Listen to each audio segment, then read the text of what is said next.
Ասկում 15 նոր դատական հայցերից 12-ը նույնպես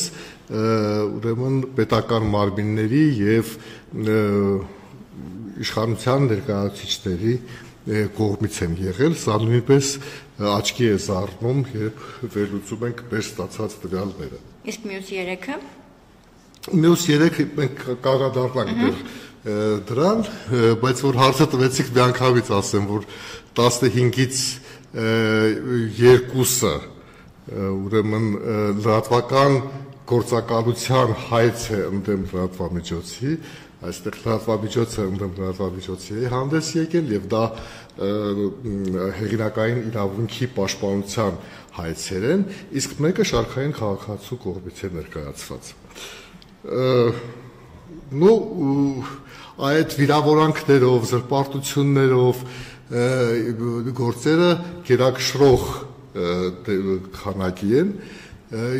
եւ դա նորություն չի, ասենք նույն անցած տարվա հետ որ համեմատում ենք, անցած տարի առհասարակ բոլոր այդ գործերը վիրավորանքի եւ զրպարտության հիմքով էին լրատվամիջոցների հրապարակումներում, այս երամսյակի ընթացքում փաստորեն ունենք 2 դեպք, երբ դա վիրավորանքի եւ զրպարտության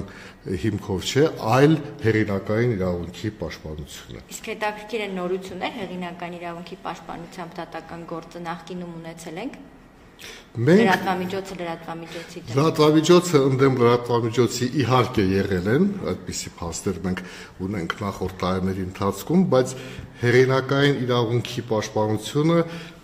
սա այսպես նոր քայլ է եւ վերջին տարիներին համենայն դեպս չեն եղել եւ սա հետեւողական քայլն է ֆոտոլուր գործակալության անցյալում շատ տարիներ առաջ իհարկե գրանցվել են այդպիսի դեպքեր մասնավորապես այդ copy paste-ի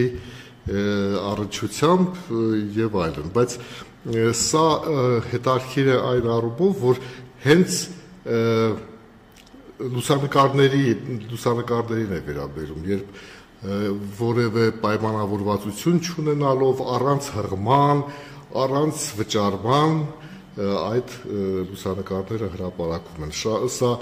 ուշագրավ գործեր են այս բաները, այս հայցերը եւ շատ հետաքրքիր է թե դատարանը ինչ դիրքորոշում կընդունի։ Իսկ ձեր դիտարկմամբ սա կարող է